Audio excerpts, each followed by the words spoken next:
नमस्कार, कान्तिपुर समाचारमा स्वागत छ। सुरु गरौँ अहिलेका मुख्य समाचारबाट। नेकपाको विवाद तत्कालका लागि मिल्यो। पार्टी चलाउने अधिकार दाहाललाई एमसीसी सम्झौता परिमार्जनको प्रयास गरिने।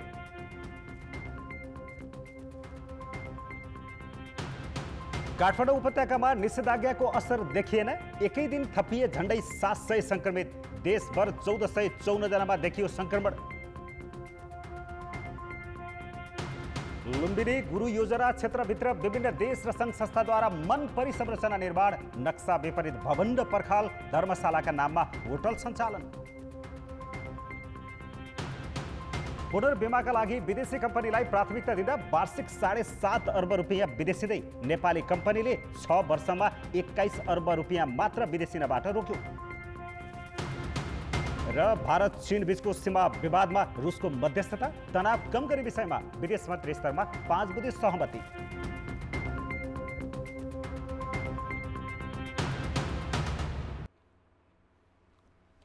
सत्तारूढ दल नेकपाको विवाद अन्ततः अध्यक्षद्वय प्रधानमन्त्री केपी शर्मा ओली र पुष्पकमल दाहालको जिम्मेवारी बाँडफाँडमै टुङ्गिएको छ। आज बसेको स्थायी समिति बैठकले ओलीले पुरै अवधि सरकार चलाउने र दाहालले पार्टी सञ्चालन गर्ने प्रस्ताव अनुमोदन गरेको हो।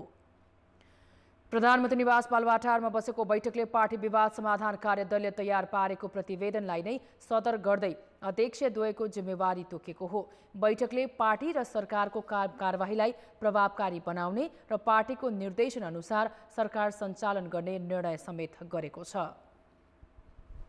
कमरेड केपी शर्मा ओलीले सरकारमा केन्द्रित भएर अगाडि बढ्ने र सरकारको सञ्चालन प्रभावकारी ढङ्गले अगाडि बढाएर त्यसलाई सफल पार्ने कार्यको नेतृत्व गर्ने र अध्यक्ष कमरेड प्रचण्डले कार्यकारी अधिकारसहित पार्टी कामको नेतृत्व गर्नुहुने पनि कार्यविभाजन भएको छ। सरकार पार्टीको मार्गनिर्देशनमा सञ्चालन हुने, दैनिक काममा पार्टीले हस्तक्षेप नगर्ने, तर आधारभूत महत्त्वका नीति र राष्ट्रिय महत्त्वका निर्णयहरू लिनुपर्दा पार्टीको मार्गनिर्देशनलाई केन्द्रमा राखेर ध्यान दिएर सरकारले निर्णय गर्नुपर्ने निष्कर्ष पनि आजको बैठकले निकालेको छ। सरकारले सार्वजनिक पदमा नियुक्ति गर्दा पार्टीको सल्लाहमा गर्ने भनिए पनि यस अघिका निर्णयमा भने बैठक मौन छ। स्थानीय समितिले अमेरिकी अनुदान सहयोग सम्बन्धी सम्झौता एमसीसी बारे ठोस निर्णय भने गरेन, तर पार्टीभित्र छलफल र कार्यदलको सुझाव अनुसार सम्झौता परिमार्जन गरी पारित गर्ने निर्णय भएको प्रवक्ता नारायण काजी श्रेष्ठले जानकारी दिए। एमसीसीको हकमा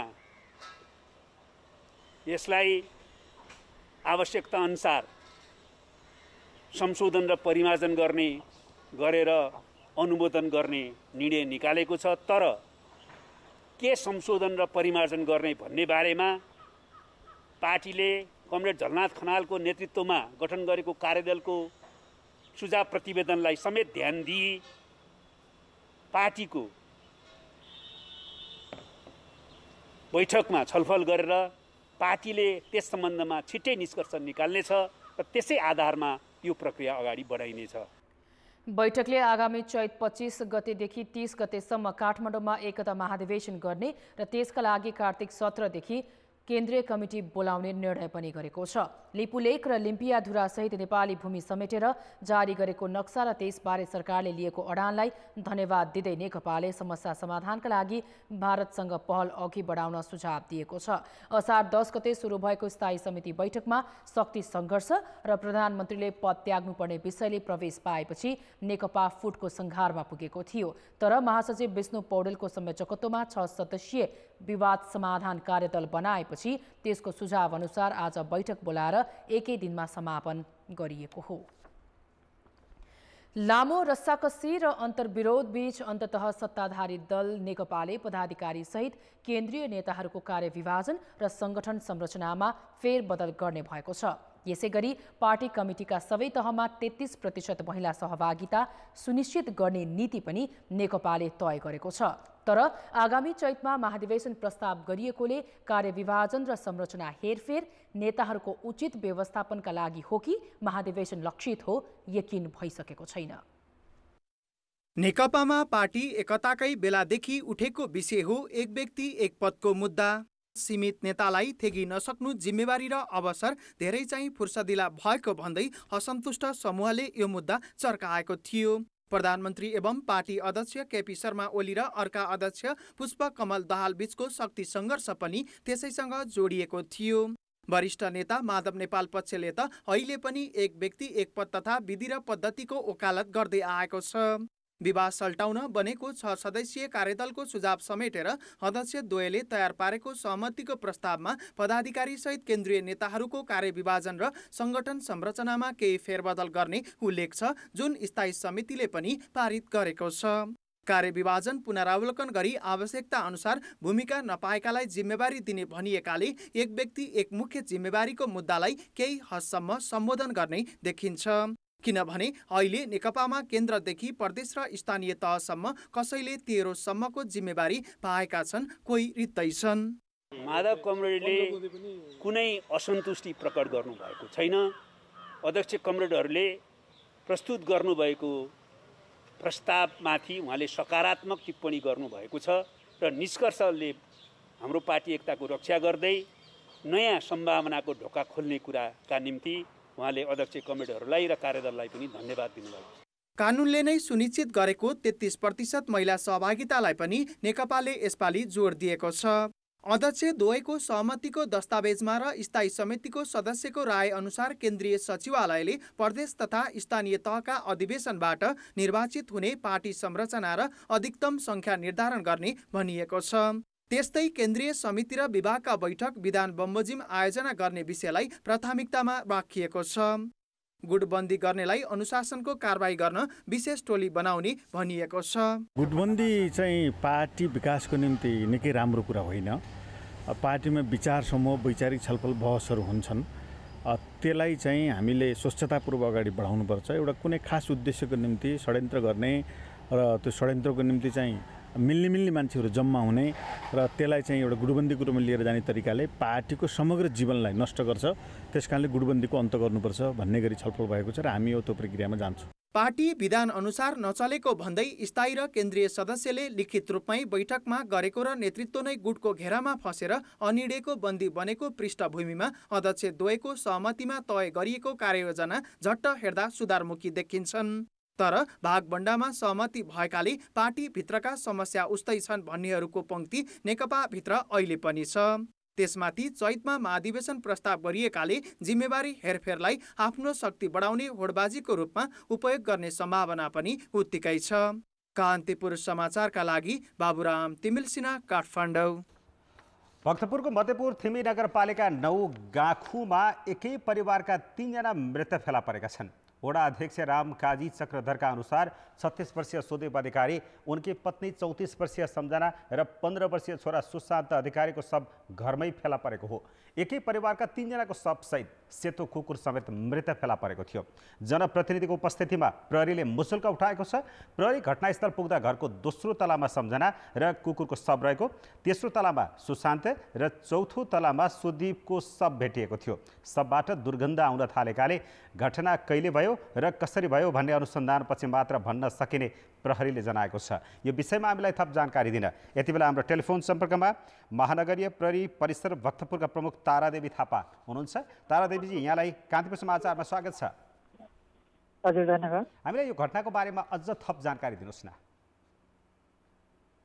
यो चाहिँ अब 3.5 तले घर छ र उहाँहरू चाहिँ यो आफ्नै घरमा किराना पसल गरेर बस्नुहुँदो रहेछ र प्रत्येक तलामा एकजनाको चाहिँ डेड बडी देखिन्छ र माथिल्लो 2टा डेड बडी जुन चाहिँ फर्स्ट फ्लोर र सेकेन्ड फ्लोरको छ, अलिकति डिकम्पोज भइसकेको अवस्थामा छ र जुन चाहिँ सबैभन्दा माथिल्लो तलामा छ त्यो चाहिँ अलिकति सग्लो अवस्थामा, डिकम्पोज नभइसकेको अवस्थामा देखिन्छ। भनेको यो कति दिन अगाडिको उहाँहरू मृत्यु भएको हुन सक्ने अनुमान गर्नुभयो? त्यस्तो केही अनुमान गर्न सकिन्छ? यो अनुमान चाहिँ अब हामीसँग फोरेन्सिक डाक्टर साहब पनि हुनुहुन्छ, उहाँहरूले पनि हेर्दै हुनुहुन्छ। त्यसमा चाहिँ अझै चाहिँ हामीले भन्दा पनि क्लियरली उहाँहरूले नै भन्ने कुरा हो, उहाँहरूले भन्न सक्नुहुन्छ। अब डिकम्पोज भइसकेको 2टा डेड बडी हेर्दा चाहिँ केही दिन भइसकेको देखिन्छ। करिब एक हप्ता जति भइसक्यो कि भन्ने हामीलाई लाग्छ। हजुर, अनि यो शवहरूको प्रकृति हेर्दाखेरि कस्तो देखिन्छ? यो प्राकृतिक मृत्यु अथवा हत्या? अब अलिकति एउटा तलामा चाहिँ थोरै स्ट्रगल पनि भएको हो कि जस्तो देखिन्छ। अब माथिल्लो तलाको चाहिँ त्यस्तो खासै स्ट्रगल नभएको देखिन्छ र जुन माथिल्लो भन्दा त्यसको मुनिल्लो तला छ त्यहाँ पनि त्यस्तो अलिकति धेरै स्ट्रगल देखिँदैन। एउटा तलामा चाहिँ अलिकति स्ट्रगल भएको साइनहरू देखिन्छ। अब फर्दर हामी हेर्दैछौँ। हजुर, त्यो स्ट्रगलको साइनहरू भनेको कस्तो के भएको छ त्यहाँ अब डिटेलमा हेर्नै बाँकी छ। त्यसलाई उल्टाइ पल्टाइ गरेर सबै हेर्नै बाँकी छ। त्यो निकै डिकम्पोज भइसकेको अवस्थामा छ। अहिले हामीले त्यहाँ त्यो हेरिसकेको छैनौँ। अहिले तत्काल भन्न सक्ने अवस्था चाहिँ छैन। अनि त्यो घरको वरिपरि चाहिँ अरू घरहरू पनि छन् कि यो छुट्टै अलि एकान्त ठाउँमा छ यो घर? कस्तो? धेरै एकान्त पनि छैन र यो घरमै जोडिएका घरहरू पनि त्यति छैन। हजुर, अनि छिमेकीहरूको प्रतिक्रिया अथवा छिमेकीहरूसँग तपाईँहरूले केही त बुझिसक्नु भएको छ होला, के भन्नुहुन्छ छिमेकीहरू? हामी बुझ्दैछौँ, छिमेकीहरूसँग बुझ्दैछौँ। अब यो लकडाउनको पनि अवस्था भएको हुनाले एकअर्कासँग त्यति सम्पर्क पनि नभएको अवस्था पनि हुनसक्छ। हामी बुझ्दैछौँ त्यो फर्दर कुरा। हस्, धन्यवाद छ यहाँलाई। हस्, धन्यवाद। भक्तपुरको एकै घरमा 3 जनाको शव भेटिएको छ र केही दिन अगाडि नै उनीहरूको मृत्यु भएको अनुमान गर्न सकिन्छ र त्यहाँ शवबाट दुर्गन्ध आइसकेपछि घटना बल्ल आज थाहा भएको छ। त्यहाँ कुकुर पनि मरेको भेटिएको छ र प्रहरीले दिएको जानकारी अनुसार त्यहाँ केही मृतक र अरू कसैसँग केही झडप या केही भिडन्त जस्तो अथवा कसैले केही प्रहार गर्न खोजेको हो कि भनेर आशंका गर्न सकिने ठाउँ त छ, तर यकिन भइसकेको छैन भनेर जानकारी गराउँदै हुनुहुन्थ्यो महानगरी प्रहरी परिसर भक्तपुरका प्रमुख तारादेवी थापा। अब लागौँ बाँकी समाचारतर्फ। नेपालमा आज एकै दिन अहिलेसम्मकै धेरै 1454 जनामा कोरोना भाइरस सङ्क्रमण पुष्टि भएको छ। थपिएका सङ्क्रमित मध्ये 48% काठमाडौँ उपत्यकाका हुन्। उपत्यकामा अहिलेसम्मकै धेरै 696 जनामा भाइरस देखिएको छ। सङ्ख्या मात्र होइन, सङ्क्रमण दर पनि बढेको छ। पछिल्लो 24 घण्टामा 10,701 नमुना परीक्षण गर्दा 46 जिल्लामा 1454 जनामा भाइरस देखिएको हो। यो सङ्क्रमण दर 13.5% हो। एक साता अघि भदौ 19 मा 1359 जनामा सङ्क्रमण देखिएको थियो, तर त्यो दिन 13,638 नमुना परीक्षण गरिएको थियो। आज काठमाडौँमा 620 तथा ललितपुर र भक्तपुरमा 38 जना सङ्क्रमित थपिएका हुन्। उपत्यकामा बिहिबार 572 जनामा भाइरस देखिएको थियो। आज थपिएका मध्ये 102 जना रूपन्देहीका हुन्। यस्तै चितवनमा 74, कैलालीमा 67, मकवानपुरमा 54, नवलपरासी पूर्वमा 38, नवलपरासी पश्चिममा 35, मोरङमा 47, सुनसरीमा 44 र सिराममा 42 जना सङ्क्रमित थपिएका छन्। अहिले जनजीवन अलि खुकुलो बन्दै जाँदा गाउँघर सहर बजारको चहलपहल हेर्दा साँच्चै नै परिस्थिति सामान्य जस्तो हो कि भन्ने अनुभूति हुन्छ। विगतको निराशाजनक अवस्था आउन नदिन हामी सबैको उत्तिकै दायित्व छ भन्ने कुरा बुझिदिनु हुन सबैलाई हामी आग्रह गर्दछौँ। भाइरस सङ्क्रमित 51,919 मध्ये निको हुनेको सङ्ख्या 36,672 पुगेको छ। सङ्क्रमित मध्ये थप 5 जनाको मृत्यु भएको छ। काठमाडौँ, चितवन, नवलपरासी पश्चिम, धनुषा र मोरङमा एक सङ्क्रमितको मृत्यु पाएपछि मृतकको सङ्ख्या 322 पुगेको छ। यस्तै भाइरसका 170 बिरामीलाई आइसियू र 25 जनालाई भेन्टिलेटरमा राखिएको छ। शिक्षा मन्त्रालयले महामारीमा पठन पाठन अगाडि बढाउने नबढाउने निर्णय गर्ने जिम्मेवारी स्थानीय तहलाई सुम्पिएको छ। कक्षा सञ्चालन सम्बन्धमा 5 महिनासम्म अनिर्णित भएपछि चर्को आलोचना खेपेको मन्त्रालयले नयाँ निर्देशिका जारी गरी शुल्क असुलीका सम्बन्धमा निर्णय गर्ने अधिकार पनि स्थानीय तहलाई नै दिएको छ। शैक्षिक सत्रको आधा समय जान लाग्दा पनि पठन पाठन सञ्चालनबारे निर्णय नगरेकामा आलोचित मन्त्रालयले विद्यार्थी सिकाइ सहजीकरण निर्देशिका जारी गरेको छ। मन्त्रीस्तरीय निर्णयबाट एक साता अघि स्वीकृत निर्देशिकामा आफ्नो क्षेत्रभित्र विद्यालयगत, क्षेत्रगत, वडागत, समुदायगत वा कक्षागत सिकाइ सञ्चालनका लागि कार्ययोजना बनाएर कार्यान्वयन गराउन स्थानीय तहलाई भनिएको छ। विभिन्न विद्यालयमा अध्ययनरत विद्यालय बाहिर रहेका कोरोना महामारीले स्थानीय तहको क्षेत्रभित्र बसिरहेका तथा बसाइ सरिआएका विद्यार्थीलाई वर्गीकरण गरी रेडियो, टेलिभिजन, अनलाइन वा सामान्य अवस्थामा जस्तै प्रत्यक्ष रूपमा पढाउनु पर्ने निर्देशिकामा उल्लेख छ। शैक्षिक सत्र नै खेर जान सक्ने जोखिम बढेपछि मन्त्रालयले कक्षा सञ्चालनको निर्णय गर्ने अधिकार स्थानीय तहलाई दिएको छ। समय खेर फाल्न दिन त भएन, सिकाइ रोक्न पनि भएन बालबालिकाको। त्यो हिसाबले चाहिँ यो निर्देशिकाले चाहिँ उनीहरूको मूल्याङ्कन जुन अब पास फेल गर्ने कुरा भए, कक्षा चढाउने कुरा भए, मूल्याङ्कन पनि हुनुपर्छ भन्ने हिसाबले चाहिँ यो निर्देशिका ल्याइएको छ।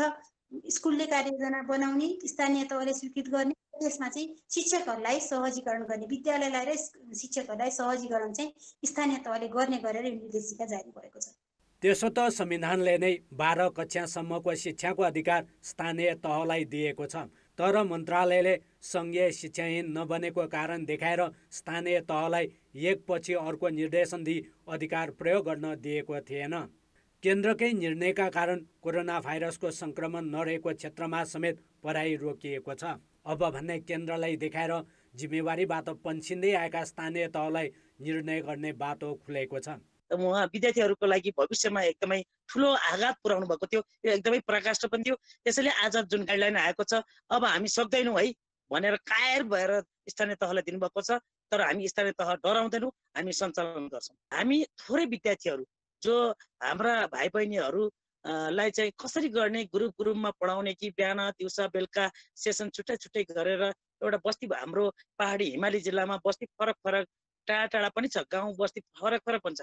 एउटा बस्तीलाई बिहान पढाउने, अर्को बस्तीलाई दिउँसो, अर्को बस्तीलाई बेलुका पढाउने, त्यसरी सेसन गराउने, सञ्चालन गर्ने कि भनेर हामीले तय गर्दैछौँ। मन्त्रालयले वैकल्पिक माध्यमलाई मान्यता दिँदै अनलाइन कक्षाको शुल्क उठाउने बाटो पनि खोलिदिएको छ।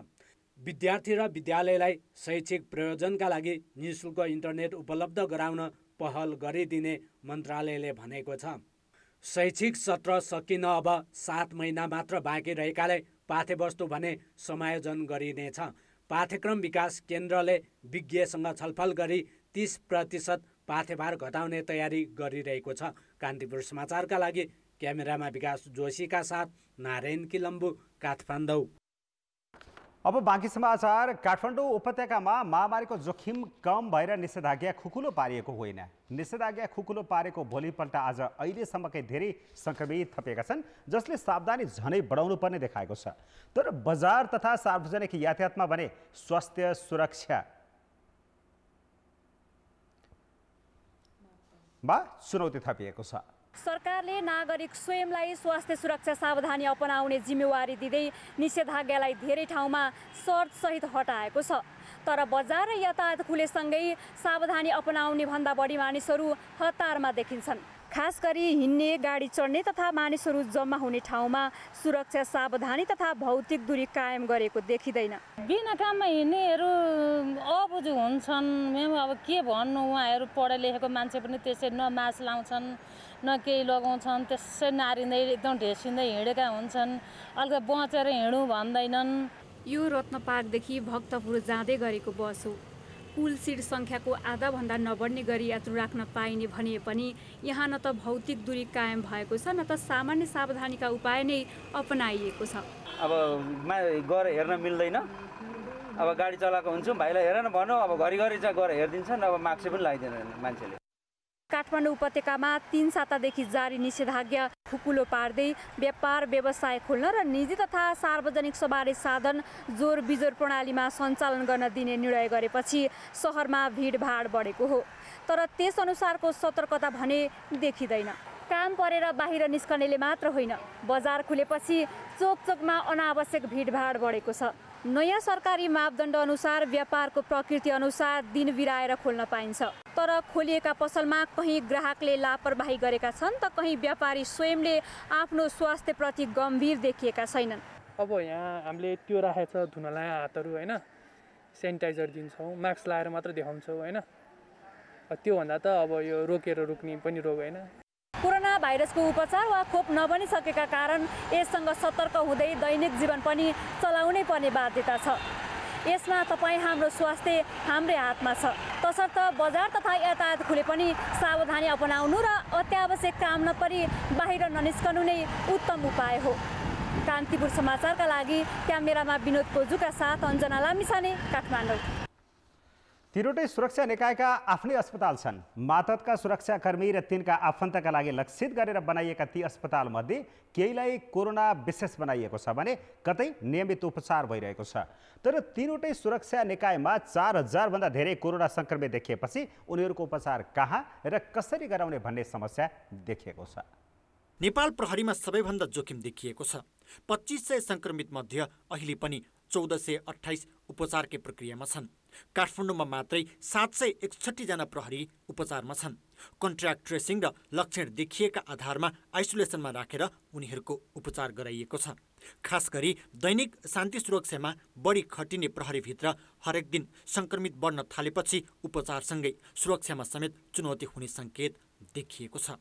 पोजिटिभ संक्रमण देखिसकेपछि स्वास्थ्यले जुन प्रोटोकल बनाएको छ त्यो स्वाभाविक हिसाबले चाहिँ आइसोलेसनमा जान्छ। आइसोलेसनमा जाँदाखेरि हाम्रै हस्पिटलमा कोभिड लेभल 2 हस्पिटल भइसकेपछि हाम्रो हस्पिटल र हस्पिटलसँगै जोडिएको हाम्रो पहिला चाहिँ गढ थियो, त्यहाँ रिजर्भ फोर्सहरू बस्थ्यो, त्यसलाई पनि हामीले आइसोलेसन वार्ड बनाएको छौँ। अहिले करिब 300 भन्दा बढी त्यहाँ बस्छन् भने अब त्यस बाहेकका बाँकी रहेकोलाई चाहिँ अब स्वास्थ्य मन्त्रालयसँग कोअर्डिनेसन गरेर जुन जुन ठाउँमा चाहिँ कोभिडको चाहिँ तयार गरेको छ आइसोलेसन त्यहाँ पनि पठाएको छ र कतिपय अफसरहरू अहिले होम आइसोलेसनमा पनि बसेको छ। भिड नियन्त्रणमै खटिने सशस्त्र प्रहरी बलभित्र पनि संक्रमण थपिँदो छ। त्यो क्रम पहिला सीमा क्षेत्रमा बढी थियो भने अहिले काठमाडौँमा देखिएका छन्। सशस्त्रका करिब 800 संक्रमित भएका मध्ये 385 जना उपचारकै क्रममा छन्। त्यसमा पनि सबैभन्दा धेरै 158 जना काठमाडौँभित्रै देखिएका छन्, जुन भिड नियन्त्रणकै क्रममा भाइरस देखिएको हो। चन्द्रगिरी नगरपालिकाको बलम्बे स्थित आफ्नै अस्पतालमा कोरोना विशेष बनाइएपछि सशस्त्रले त्यही परिसरमा थप आइसोलेसन सेन्टर बनाएर कतिलाई ब्यारेकभित्रै उपचार गराइरहेको छ। डेडिकेटेड हस्पिटल भनेर जुन बलम्बोमा हाम्रो अस्पताल छ, त्यो अस्पतालको जम्मा बेड सङ्ख्या 175 बेड सङ्ख्या हो। 175 चाहिँ आइसियु विषय सहित हो। त्यसमा हामीले चाहिँ के गरेछ भने हाम्रो लक्षण देखिने हाम्रो सशस्त्र कर्मचारीहरूलाई मात्र हामीले त्यहाँ राख्छौँ र लक्षण नदेखिएका सिम्टोमेटिक सशस्त्र कर्मचारीहरूलाई चाहिँ हामीले हाम्रो छुट्टै आइसोलेसन सेन्टर बनाएको छौँ, केन्द्रीय आइसोलेसन सेन्टर। हामीले त्यहाँ जस्तो अहिले पनि हाम्रो 58 जना सशस्त्र कर्मचारी चाहिँ हाम्रो त्यो हस्पिटलभन्दा बाहेक आइसोलेसन सेन्टरमा हामीले राखेका छौँ। सुरक्षामा खटिने मात्रै होइन, ब्यारेकमै बस्ने नेपाली सेनामा समेत भाइरस पोजिटिभ हुनेको संख्या बढिरहेको छ। क्वारेन्टिन र सब व्यवस्थापनको जिम्मेवारी सम्हाल्दा सेना संक्रमण भएपछि अहिले 500 जना सैनिक उपचारमा छन्। कोरोना विशेष अस्पताल भरिएपछि सैनिकको उपचारका लागि भक्तपुरमा छुट्टै आइसोलेसन सेन्टर बनाइएको छ।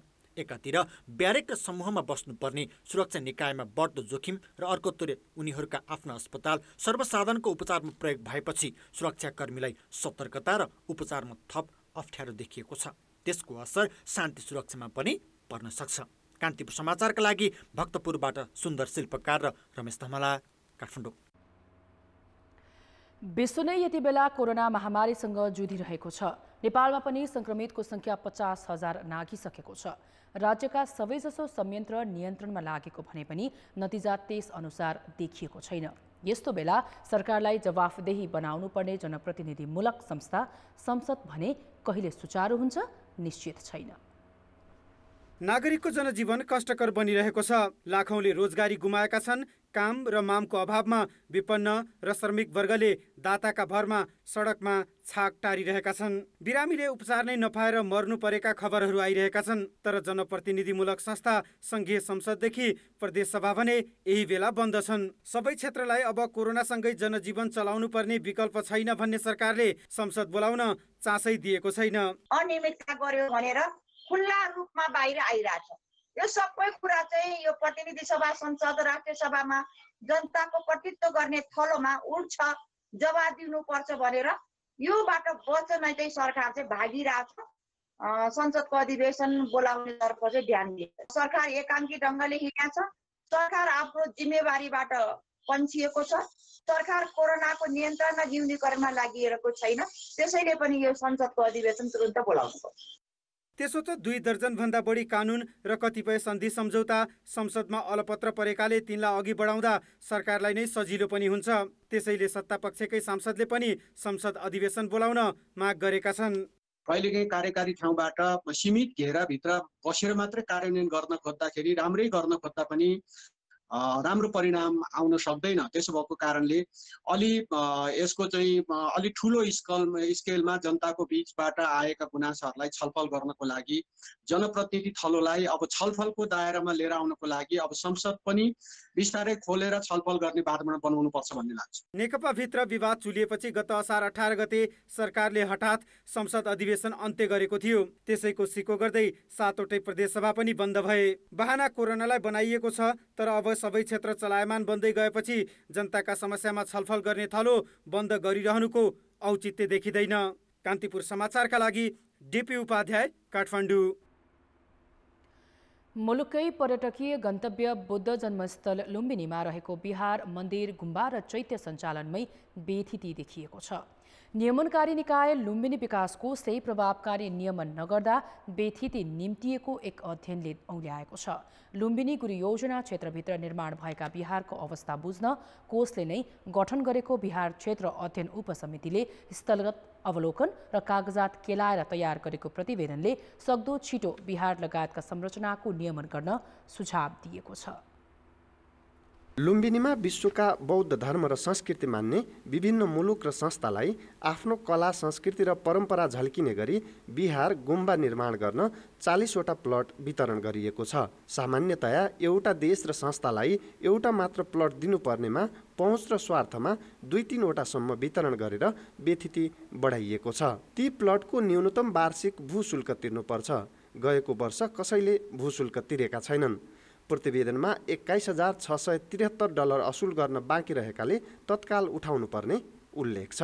समयमा काम सम्पन्न नगर्ने मुलुक र संस्थालाई नियमानुसार कारबाही गर्न नसकेको र मुख्य संरचनाको थोरै मूल्याङ्कन देखाएर कोषलाई कम रोयल्टी तिर्ने गरिएको कमजोरी औल्याइएको छ। नियम विपरीत निर्माण गरिएको संरचना भत्काउनु पर्ने र बिहारले धर्मशालाका नाममा होटल सञ्चालन गरेकाले रोक्न सुझाव दिएको छ। लुम्बिनीमा वितरण गरिएको 40वटा प्लट मध्ये 23वटा बिहारको मात्र निर्माण सम्पन्न भएको छ। हामीले यहाँ धेरै कमी कमजोरीहरू पाएको छौँ। नियम विपरीत यहाँ जग्गाहरू अगोटिएको छ, जग्गा लिएको छ, 3-3 वर्ष भयो त्यसमा निर्माण काम भएको छैन। त्यसै गरी हाम्रो नियम कानुन अनुसार निर्माण गर्नुपर्ने बिल्डिङहरू पनि निर्माण भएको छैन। प्रतिवेदनमा कोषले स्वीकृत गरेको मापदण्ड र नक्सा विपरीत भवन, धर्मशाला, पर्खाल र भित्री संरचना जथाभावी निर्माण गरेको उल्लेख गरिएको छ। गैरकानुनी रूपमा बनाइएका संरचना तत्काल भत्काउनु पनि सुझाव दिइएको छ। यस्तै बिहार अघि पार्किङ स्थल, बाटो र ढल बनाउनु पर्ने ठाउँमा गैरकानुनी रूपमा संरचना निर्माण गरिएको छ। समितिले प्रतिवेदन पर्यटन मन्त्री योगेश भट्टराई र कोषका सदस्य सचिव ज्ञानिन राईलाई बुझाइसकेको छ। त्यो प्रतिवेदन हामीले पनि पाएका छौँ र अब यसलाई चाहिँ सकारात्मक ढङ्गले एकदम सम्यक दृष्टि र सम्यक सङ्कल्पका साथ चाहिँ कार्यान्वयनमा लानको लागि चाहिँ लुम्बिनी विकास कोषले आगामी कार्यकारी समितिमा चाहिँ छलफल गर्नेछ। लुम्बिनी बौद्ध संस्कृतिको सानो संसार हो। यहाँ एउटा सानो विश्व नै देख्न सकिन्छ। विभिन्न देशका कला, संस्कृति र परम्परा देख्न पाइने हुँदा स्वदेशी विदेशी पर्यटकको रोजाइमा पर्छ। लुम्बिनी भ्रमण गर्नेमा 79% नेपाली, 11% भारतीय र 10% तेस्रो मुलुकका छन्। लुम्बिनीमा स्वदेशी विदेशी गरी वर्षेनी 16 राखको हारानीमा श्रद्धालु र पर्यटक आउने गरेका छन्। कान्तिपुर समाचारका लागि लुम्बिनीबाट मनोज पौडेलको रिपोर्ट।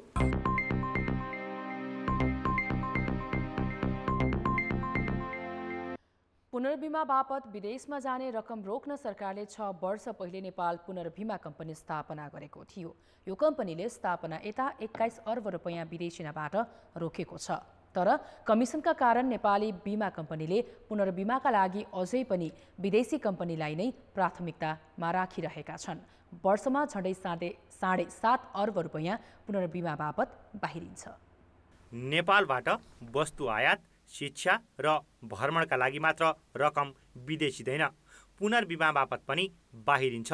त्यसलाई रोक्न विलासी वस्तुको आयातलाई निरुत्साहित गरिएको छ भने भ्रमणका लागि दिने डलर सटैको सीमा घटाइएको छ। यस्तै पुनर्बिमा बापत बाहिरिने रकम स्वदेशमै राख्ने उद्देश्यले 2071 पुसमा नेपाल पुनर्बिमा कम्पनी स्थापना गरिएको थियो।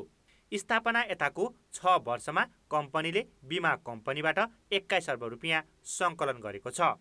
आर्थिक वर्ष 2074-75 मा 4 अर्ब 23 करोड सङ्कलन गरेको कम्पनीले अर्को वर्ष व्यवसाय 72% बढायो। उसले त्यो वर्ष 7 अर्ब 27 करोड शुल्क उठायो। उसले व्यवसाय बढाउँदा पुनर्बिमा बापत विदेशी नै रकम घट्दै गएको छ। आर्थिक वर्ष 2074-75 पुनर्बिमा बापत 8 अर्ब 73 करोड रुपियाँ बाहिरिएकामा अर्को वर्ष घट्यो।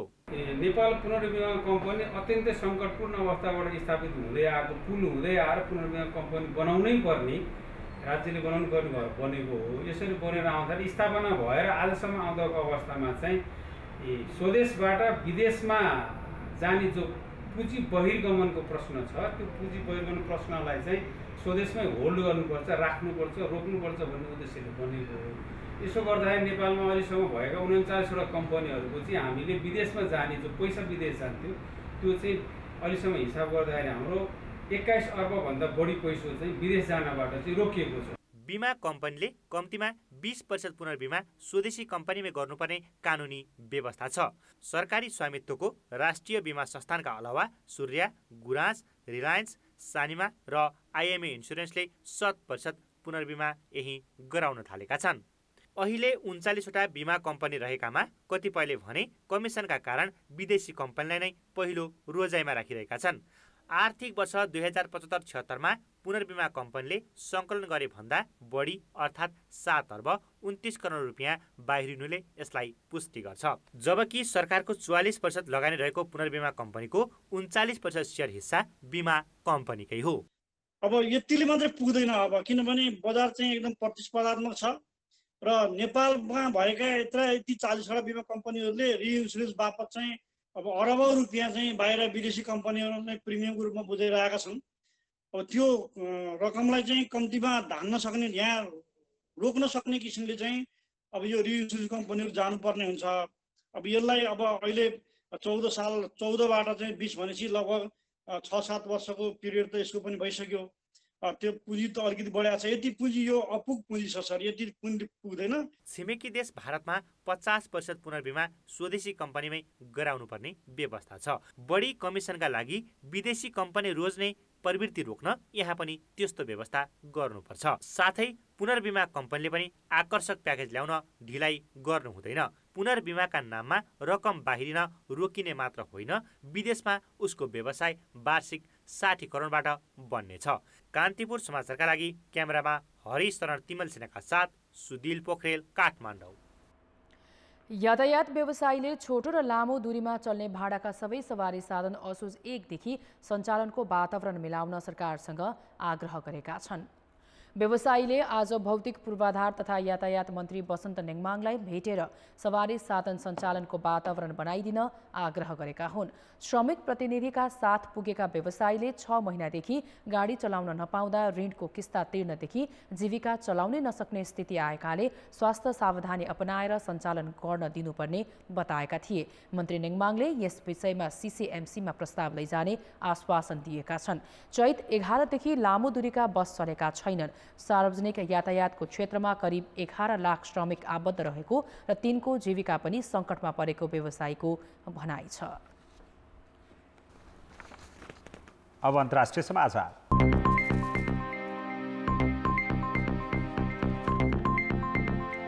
भारत र चीनबीच लद्दाख सीमा रेखामा जारी तनाव कम गर्न 5 बुँदे सहमति भएको छ। भारतीय विदेश मन्त्री एस जयशंकर र चिनिया विदेश मन्त्री वाङ यी बीच रुसको राजधानी मस्कोमा भएको वार्तामा तनाव अन्त्यको सहमति भएको भारतीय समाचार एजेन्सी एएनआईले जनाएको छ। 2 घण्टा लामो वार्तापछि दुवै देशका विदेश मन्त्रीले संयुक्त वक्तव्य जारी गर्दै सीमाको तनाव कुनै पनि पक्षको हितमा नभएको स्वीकारेका छन्। वक्तव्यमा सीमामा तैनात सेना बीचको वार्तालाई निरन्तरता दिने, भिडन्तको अवस्थाबाट पछि हट्ने, दुवै सेना दूरीमा रहने उल्लेख छ। मस्कोमा जारी साङ्घाई कोअपरेसन अर्गनाइजेसनको विदेश मन्त्री स्तरीय बैठकको साइडलाइनमा भएको भेटवार्तामा वाङले सीमा क्षेत्रमा शान्ति पुनर्स्थापना गर्न चीन प्रतिबद्ध रहेको बताएका थिए। जयशंकरले आफूहरू पनि तनाव बढाउने पक्षमा नभएको र चीन नीतिमा कुनै परिवर्तन नआएको बताएका थिए। यसअघि गत साता दुवै देशका रक्षा मन्त्रीबीच मस्कोमा सीमा विवादकै विषयमा वार्ता भएको थियो। गत जुनमा द्विपक्षीय सेना बीचको झडपमा 20 जना भारतीय सैनिक मारिएपछि तनाव सर्किँदै आएको थियो। सोमबार मात्रै दुवै पक्षले एकअर्कामाथि एलओसीमा हवाई फायर गरेको आरोप लगाएका थिए। अब जनपदको अन्तिम परिणाम। जनपदमा हिजो हाम्रो प्रश्न थियो, जग्गा दलालहरूलाई करको दायरामा किन नल्याइएको होला? ए, कारोबार पारदर्शी नभएर, बी, प्राथमिकतामा नपरेर, र सी, नीति निर्माणमै दलालको पहुँच। जनपदको नतिजा यस्तो छ, ए, कारोबार पारदर्शी नभएरमा 35%, बी, प्राथमिकतामा नपरेरमा मात्रै 10%, र सी, नीति निर्माणमै दलालको पहुँचमा 55%। अब जनमतमा आजको प्रश्न। जनमत आजको प्रश्न छ, गौतम बुद्धको जन्मस्थल लुम्बिनीमा गुरु योजना विपरीत जथाभावी संरचना बनाउनेलाई के भन्नुहुन्छ? ए, सरकारको लापरवाही, बी, पहुँच र प्रभावको नतिजा, र सी, जे गरे पनि हुन्छ भन्ने सोच।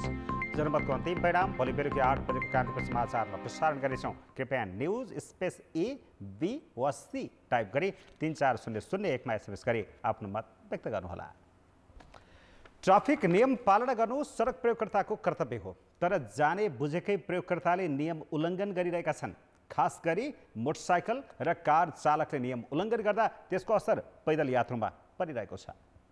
सवारी चालकलाई आफू खुसी बाटो काट्नबाट निरुत्साहित गर्न काठमाडौँ तिनकुनेको सडकको बीचमा ट्राफिक प्रहरीले डोरी टाँगेको छ। यसको अर्थ सवारी साधनले बाटो काट्नु पर्दा ट्राफिक लाइट राखिएको चोकमा पुग्नुपर्छ, तर सवारी चालकले भने पैदल यात्रुका लागि छुट्याइएको जेब्रा क्रस नै मिचेर बाटो काटिरहेका छन्। आफूलाई जान्ने बुझ्ने भन्ने मोटरसाइकल र कार चालक नै नियम उल्लङ्घनमा अग्रसर छन्।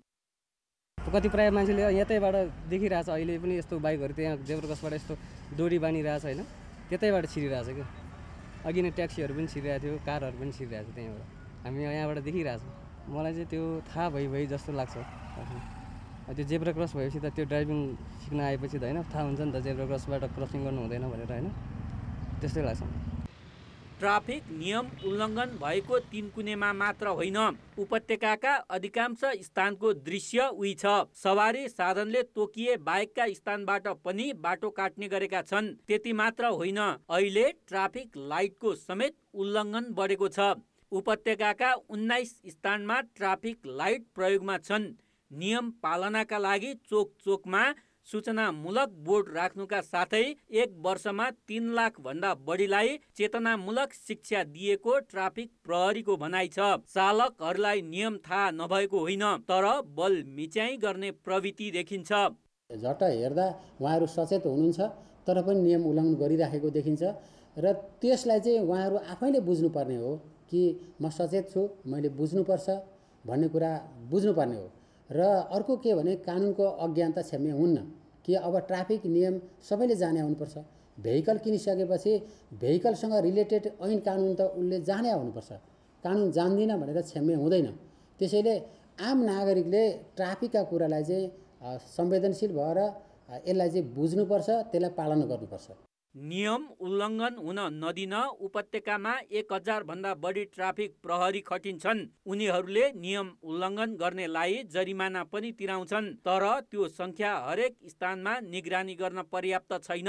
नियम पालना गर्नु चालकको कर्तव्य हो। जानाजान त्यो कर्तव्यमा चुक्नु भनेको आफ्नो स्तर प्रदर्शन गर्नु पनि हो। कान्तिपुर समाचारका लागि क्यामेरामा रूपक कोइरालाका साथ पर्वतराज घिमिरे, काठमाडौँ।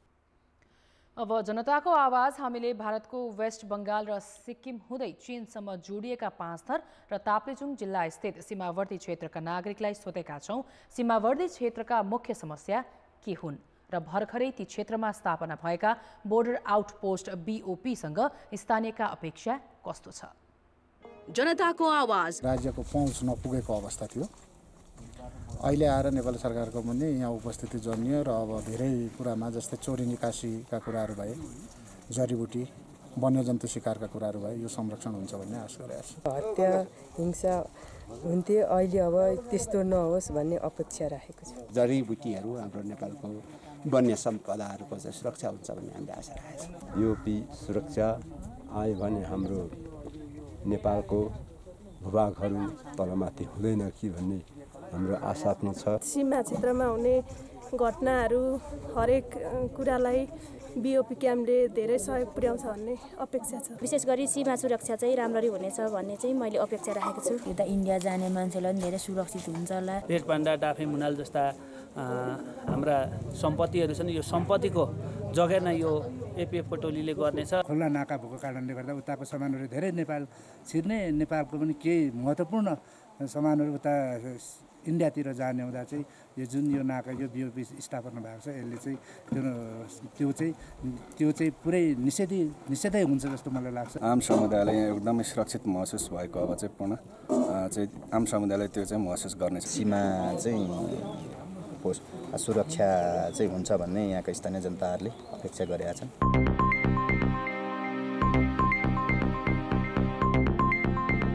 अन्त्यमा मुख्य समाचार एकपटक फेरि। नेकपाको विवाद तत्कालका लागि मिल्यो, पार्टी चलाउने अधिकार दाहाललाई एमसीसी सम्झौता परिमार्जनको प्रयास गरिने।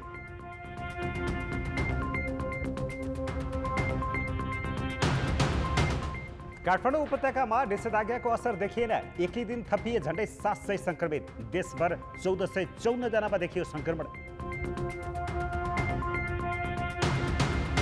लुम्बिनी गुरी योजना क्षेत्रभित्र विभिन्न देश र संघ संस्थाद्वारा मन परी संरचना निर्माण, नक्सा विपरीत भवण्ड पर्खाल, धर्मशालाका नाममा होटल सञ्चालन।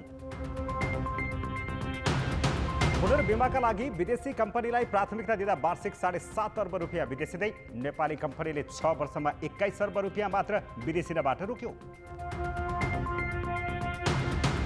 र भारत चीन बीचको सीमा विवादमा रुसको मध्यस्थता, तनाव कम गर्ने विषयमा विदेश मन्त्री स्तरमा 5 बुँदे सहमति।